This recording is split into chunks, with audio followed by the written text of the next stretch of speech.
Hello everyone. Today I wanted to talk to you about the Spectrum Noir Tri-Blend markers. These are a fantastic marker in the sense that you literally don't have to think about what colors blend well with what other colors. They all come together in one marker.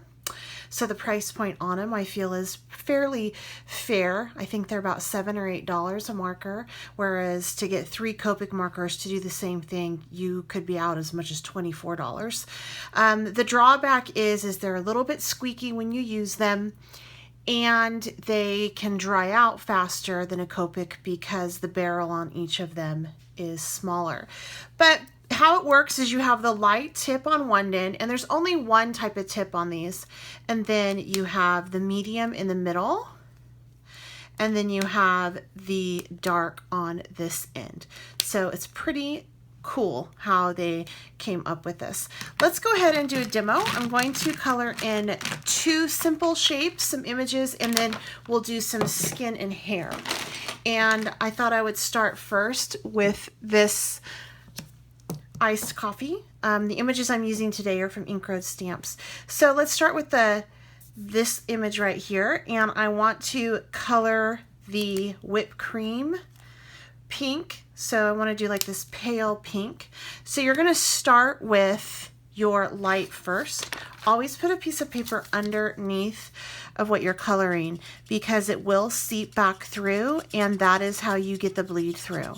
Also, the colorless markers or the color eraser markers, the blenders is what they're called, really isn't a blender. It's really an eraser. And I will show you at a later time how I use those. I actually don't use those to blend with. All right, so once you get the light down first, you're going to go over with your medium, and then you're just going to go through and add in the medium in less of the spots that you did the light. You really want that light covering to go over all of your image that you're coloring. Then we're going to go through with the dark and just add in some shadows from there. What I do appreciate about these is the blend on this when you're done blending is quite seamless. You really cannot tell where one ends and where one begins. Now to blend it out, you're going to go back over with your light end again, and you're just going to blend it out. But I'm going to be quiet for a minute so you can hear how squeaky this is.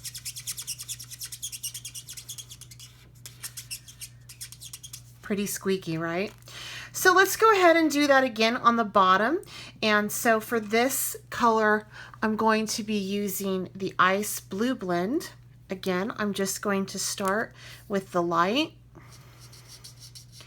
I think that these markers are really great for someone who wants to try alcohol inks or alcohol markers like Copics, but they don't know if they're ready to make that splurge yet. So if you go ahead and buy yourself 1 or 2 of these, you can get them for under $20, be able to play with them, see if it's your thing, practice your technique, and then from there you can either do what I did and just pretty much buy all of them, or you can go and try to dive into the Copic world. Copic markers are really, really nice because they have brush tips and things like that. But these are definitely, I feel, a little bit more simple, easier to use. So for the novice like myself, they're wonderful. Now for this one, I'm going to do the midtones, and this time I'm going to focus more on this side of the coffee cup. So I'm just going to blend it on out. Like, let's say that think of the light coming in this way. So I'm going to blend it on out right here.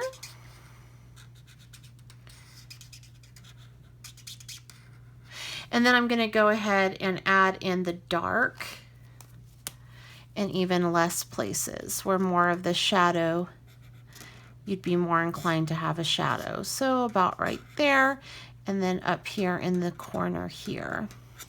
And from here, I'm going to blend it on out once again with the light end.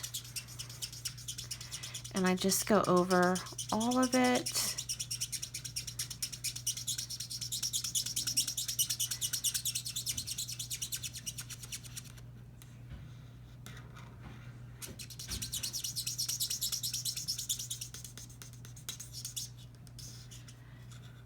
And then there we are on that one.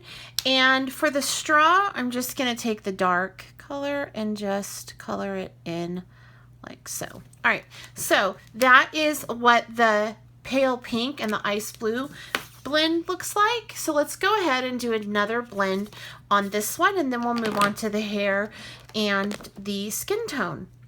So for this, I'm going to be using Dull Green Blend and Coral Blend. And as you can see, on each end of the pins, the color that end is, so this is the dark end right here, and these are the light ends. So they complement whatever nub is there. I'm going to go ahead and just color in the It's a Beautiful Day to Leave Me Alone. I really like these stamp sets from Ink Road. They're sassy and they're fun. So, and we all feel like that from time to time. So if you have, you know, a little bit of a sarcastic personality or something, these make really great cards, and they'll make you smile as you make them. All right, so we got the light end done first, and then let's go ahead and go over with the mid.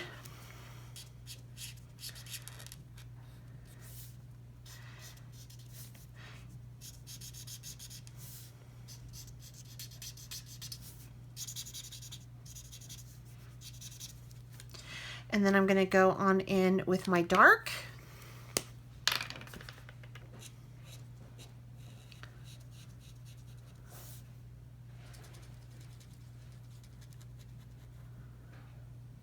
And as you can tell, that's like a real big difference right there, right?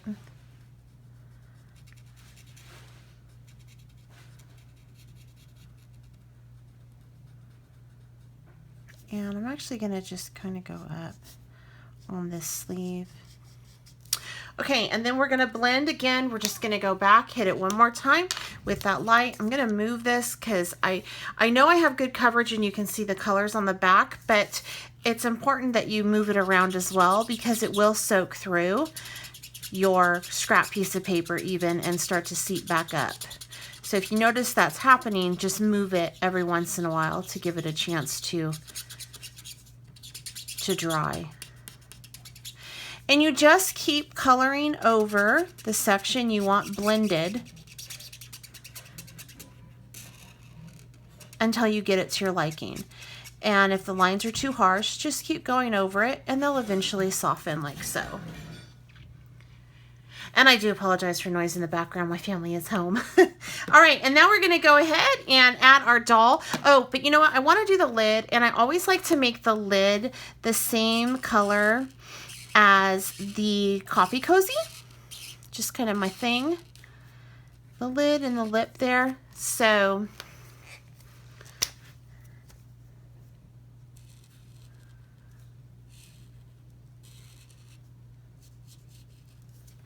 and then that dark again.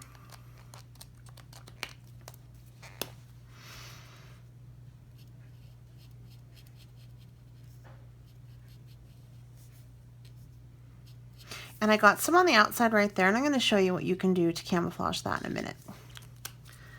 Then let's go on over it with...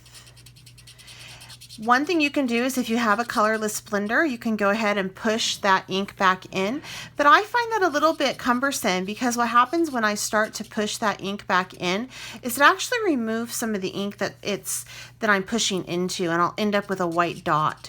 So I prefer to go over my edges with a white gel pen, and the white gel pen will go ahead and will cover up that little bit of sloppiness that I have. However, you don't want to use the gel pen right away. You want to let it dry first. Otherwise, you're going to end up with more of a mess because it kind of moves. At least with these inks it does. Okay, so this is the light end of the Dull Green Blend.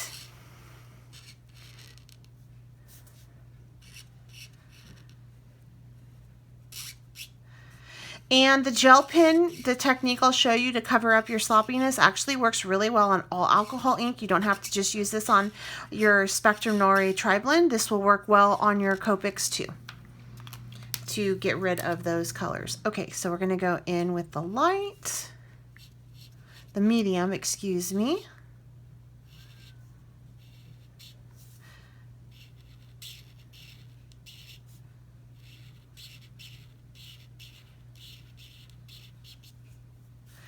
And let's finish it off with the dark.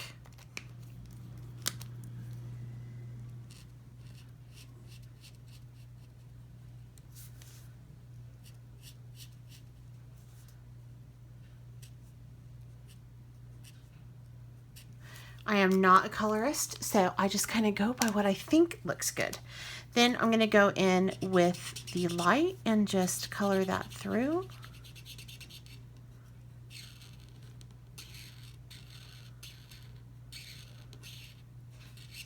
Like so.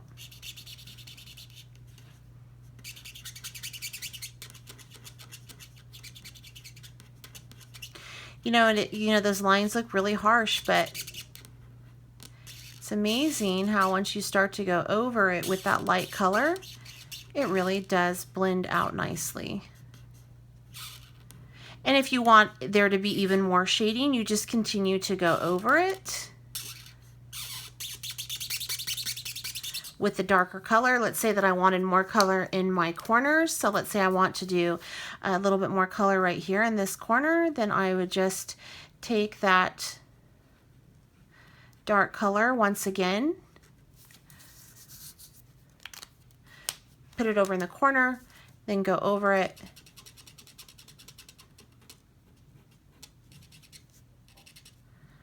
with my light. Now see, I didn't move it around enough, and so it bled through the back and seeped back up through my paper.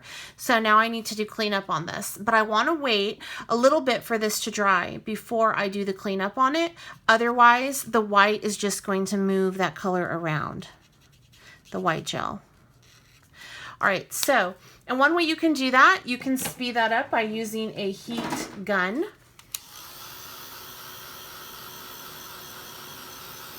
I just want to get it dry enough so I can clean up the edges. And then we'll move on to the hair and the skin. Always dry the back because wetness will soak through. So I'm going to take just a white gel pen, make sure that it's working. It is. And then I'm just going to go over those spots that I got a little bit messy and out of the lines with. Like so.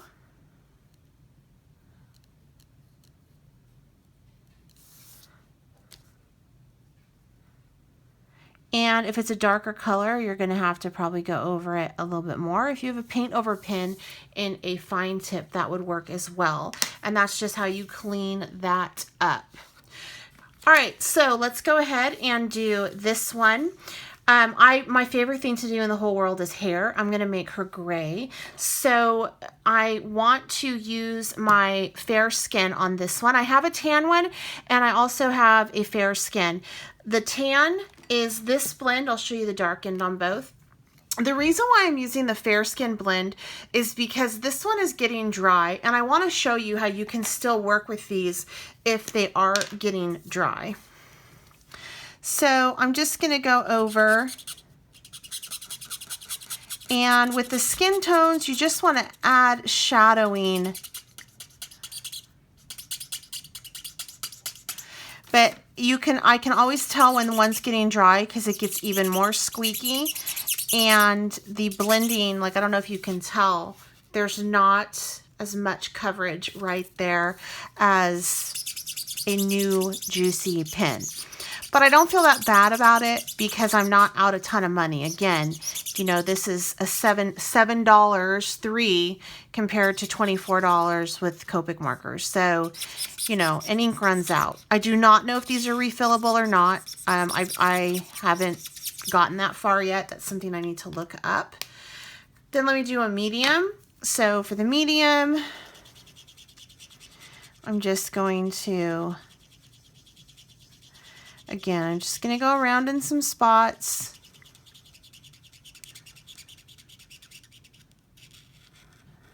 And as you can see, as I continue on, I cover less and less and less with each color.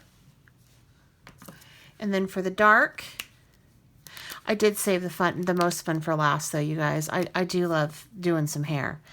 So for the dark, I'm just going to go in to where she naturally would have some shadows.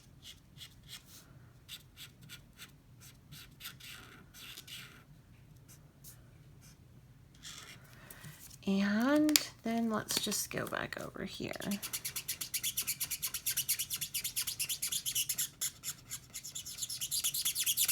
I blend it all out with that light.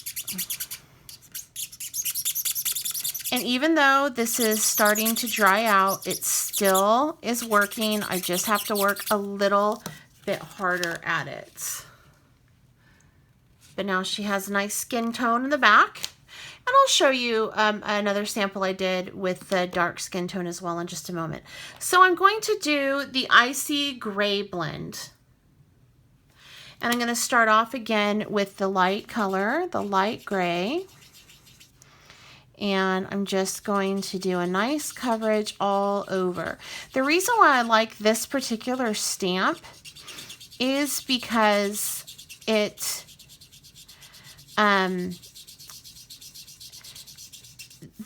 you can go, like the hair, you can go with the lines in the hair. Follow the illustrator's lines in the hair to add in the other colors. So you can get a really nice depth to it just by following the artist's line. So you're going to see me do that in a moment.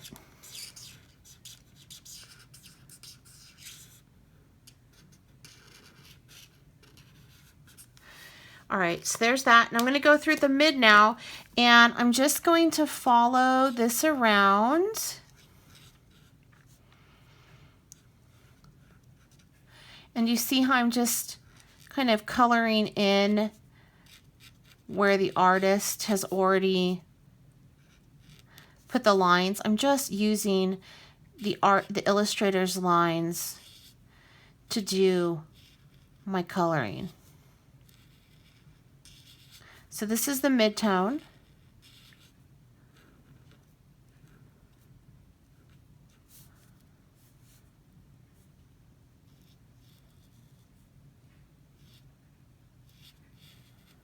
Right there.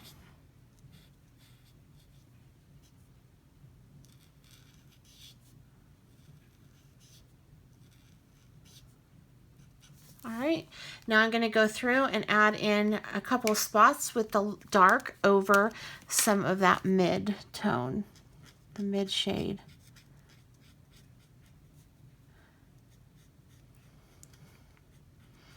Now, personally, I think that this is super cute as is. Like, I don't think that I even really need to blend it out much, but I'm gonna to show you, but I'm kind of digging on it, you know, with those fun different colors in there.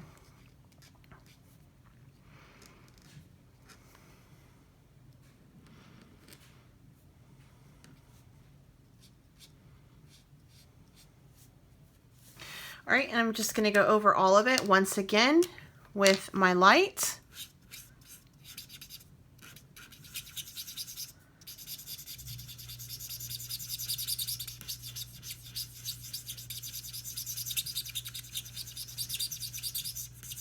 And then when I pop this little gal on a card, I'm going to add some stickles, glitter glue in her hair, glitter gel in like silver. I love to do that. All right, and there we go. Now we have hair and skin.